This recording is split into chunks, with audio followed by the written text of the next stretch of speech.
What's going on YouTube? Kamikaze Von Doom here with some breaking news regarding The Division 2. So sit back, relax, grab that popcorn, don't forget to hit that like, subscribe if you haven't already, and let me know what you think in the comment section below. But all of this news and more is on my Twitter page, X if you nasty, so follow me over here at Kamikaze Von Doom before I make a YouTube video.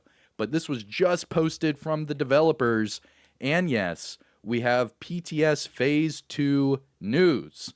Not only that, but we have developer notes to go along with it. So here's what the developers have said from their official Twitter page. So it says, ready for Phase 2 of the PTS? Well, join us on Twitch. So we will have a Twitch live stream event in 2 days. So yes, I will be streaming in 2 days this special report for the Phase 2 of the PTS. And they will be showing the changes from PTS Phase 1 into PTS Phase 2. Now, not only that, but they went ahead and they gave us some patch notes to go along with it. They are calling them developer notes, which, same thing between the PTSs. It's just their version of explaining what, to look forward to. So, before we get into the Trello board part of this, here is the new roadmap, okay? So here's your roadmap for the PTS. You will be able to preload it in 2 days. Right as they are doing that live stream event, you will then be able to preload the PTS Phase 2. Now, not only that, but then the test server will open up the next day on October 4th, and then PTS Phase 2 will then end on October 7th. Now, just like all of the PTS phases, I will be covering it from start to finish, and I will show you every single thing in between. But before we do that, let's see what the developers have to say. Now again, this is going to be the developer notes for the PTS Phase 1, and then we should get PTS Phase 2 patch notes as PTS Phase 2 comes out. But here we go. Let's go ahead and click Show More. And without further ado, here is your TU22 PTS Phase 1 developer notes. Now it says here, hello agents. We are immensely grateful for all of your feedback we received following Phase 1 of the PTS, and we want to share with you our findings and next steps based off of your experiences. Oh man, here we go. First up, the new exotic FAL, the Strega. Strega was not functioning as intended in Phase 1, as it had an infinite range and indefinite stacks. So, both of which have now been fixed. Okay, so we will review the results in Phase 2 and keep going from there. So the Strega was not even working properly, or it just had an infinity range and indefinite stacks, which sounds amazing, but no, they fixed it. All right, next up we have the Legatus brand set. Now the Legatus brand set change from Phase 1 to Phase 2 is going to be the 2-piece bonus. So the optimal range 2-piece bonus will go from 50% optimal range to 70% optimal range for a brand set bonus. That's ridiculous. And then we have another change here. The Virtuoso gear set has a change. The 4-piece bonus has now been updated for, let's see here, the range was changed from 20, okay, so the range, it was further than 30 meters and closer than 30 meters. So now it's been changed to further than 25 meters and closer than 25 or within 25 meters. So that makes this gear set a little bit easier to use, but it's still crap. I mean, as far as I remember, the Virtuoso gear set, it was you had to kill 2 enemies further than that range, and then you got your bonus whenever you shot an enemy within that range. So you're still going to have to kill 2 enemies further than 25 meters to even get this to work before you shoot someone within 25 meters. It's just not worthy. I still don't like this. Even with them tweaking it, I don't know. maybe shooting an enemy past 20 meters and then within 20 meters. I think cutting it down to 20 would be better. But shooting someone past 25 meters or even 30 meters, it's just ridiculous. I still don't like these changes. Maybe drop it down to 20 and we should be good. As far as the priority objectives that have changed, there should be an option to abandon objectives.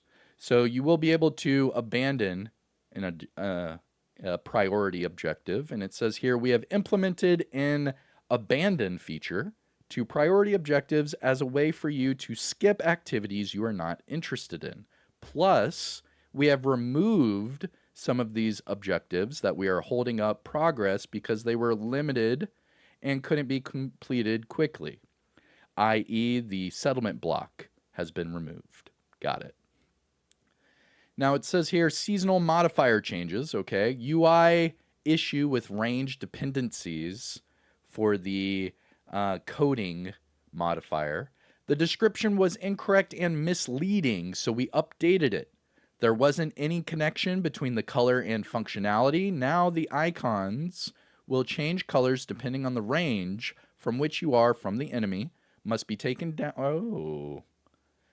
From which the enemy must be taken down, whether it be short, medium, or long range. And the bar will show how many stacks you need to deplete. You deplete the stacks with each shot. Okay. Interesting. And then it says here that it felt frustrating. We are aware that the multiplier, or the modifier, is the most abundant modifier globally. As you are already noticing, this is due to the fact that the common enemies are most likely to have it equipped. Unfortunately, we do not have a limit on how many members of a fire team can have the same modifier equipped at once. However, we will take the following actions. They have removed, the eligibility for, interesting. And assign them a scarcer modifier? Slightly lower. I don't like any of these changes. All of this is not okay. Okay. So it says here that they are removing the eligibility of this modifier from a couple common enemies, such as the Black Tusk, Assault, and Thrower NPCs. And they have signed a different modifier to them, like Master of None or... what? I'm not... Slightly lowering the chance for each enemy to have a modifier equipped on high-end difficulties like Heroic from 80% to 65 to 70%. Slightly lowering the chance of each enemy to have a modifier equipped. It was at 80%. What? This is still not... Dude, I don't like this. All right, let's just move on. Because I want the developers to properly explain this crap. Because all you did was you barely tweaked the modifier that everyone was pissed off about. Because what they're not telling you is that this modifier makes it to where the NPCs take 90% less damage. That's what they're not saying here. They're saying that most of the NPCs, 65 to 70%, will have a modifier equipped on Heroic instead of 80. Okay, that's cool. But the problem is the modifier. It's not the amount of enemies that have the modifiers. It's the modifier itself. It makes it extremely hard to play. If you're shooting an enemy at long range and then they rush you, as they rush you, they change ranges. And then your damage goes from 100% to 10%. That's the problem.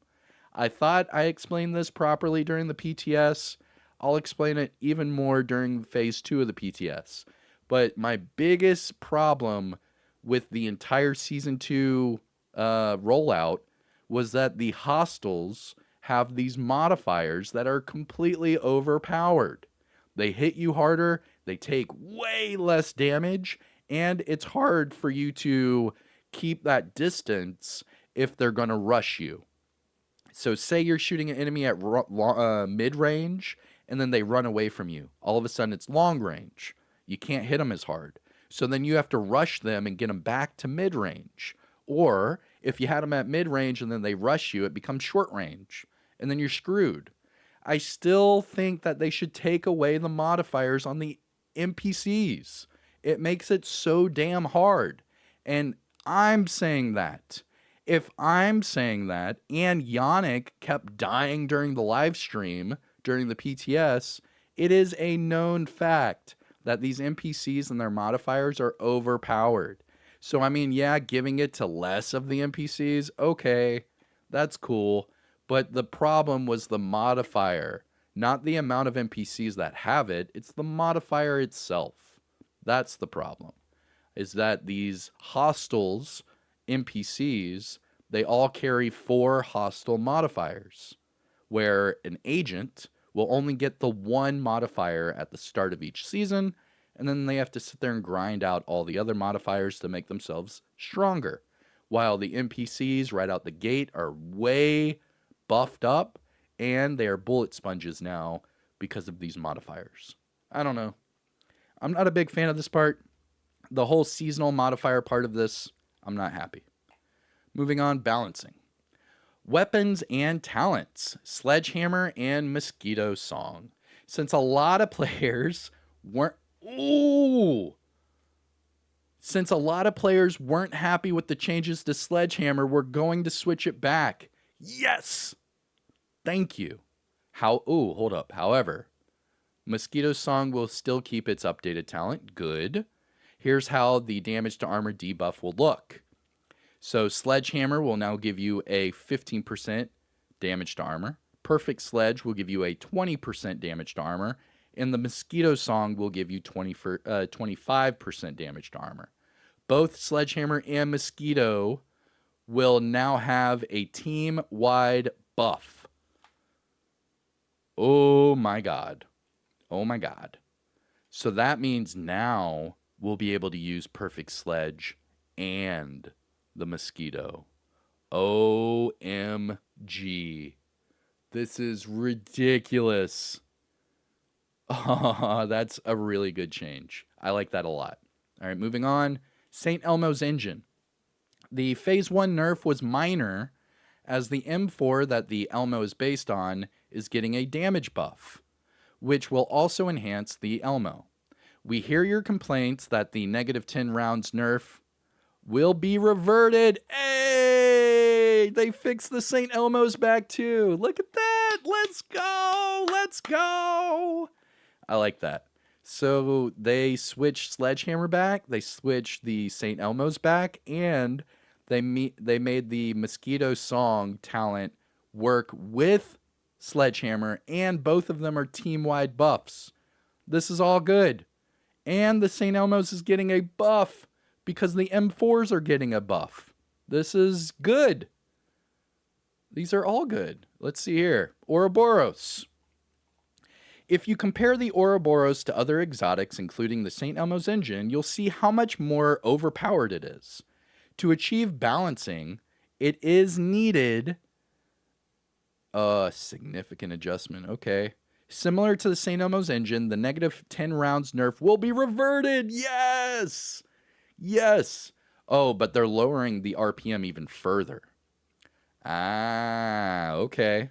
That's going to be their way around that. That's fine, though. Just don't mess with the magazine sizes.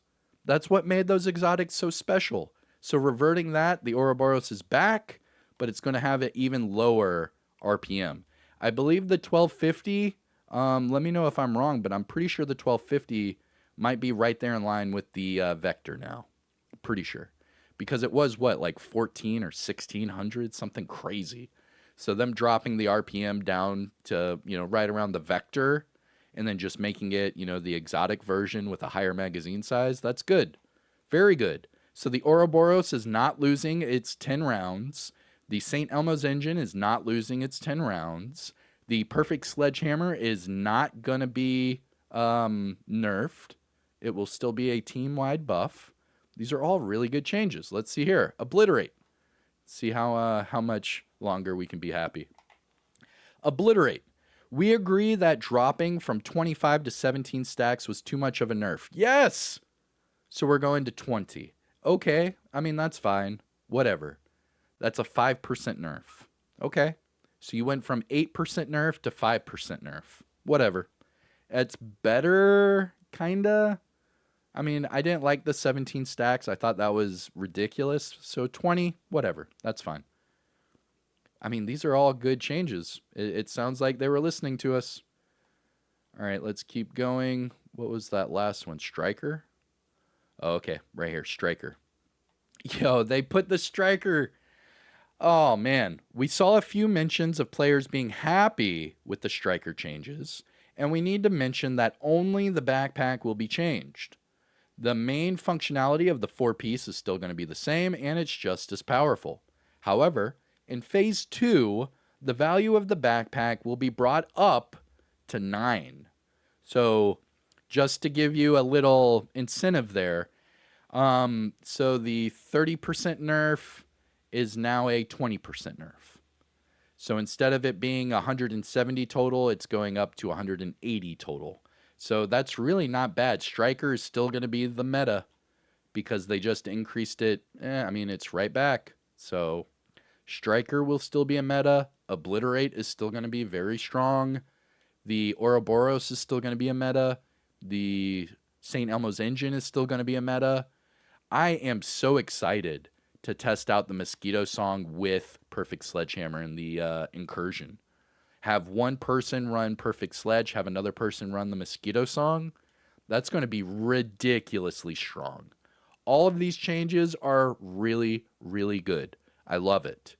The modifiers, not so much. That shit sucks. Like, even just halfway through reading it, I was like, what the hell? So they listened to us for all the balancing, and then for the modifiers, they're like, we really can't do anything about it, so let's just make a few less NPCs have it. Whatever. I'm still not a huge fan of the modifiers, but it is something different, and I will be trying it out. And remember, you can just deactivate the modifiers, so it doesn't even matter. The priority objectives, making it to where you can abandon, and them taking out the blockade, both of those, great changes.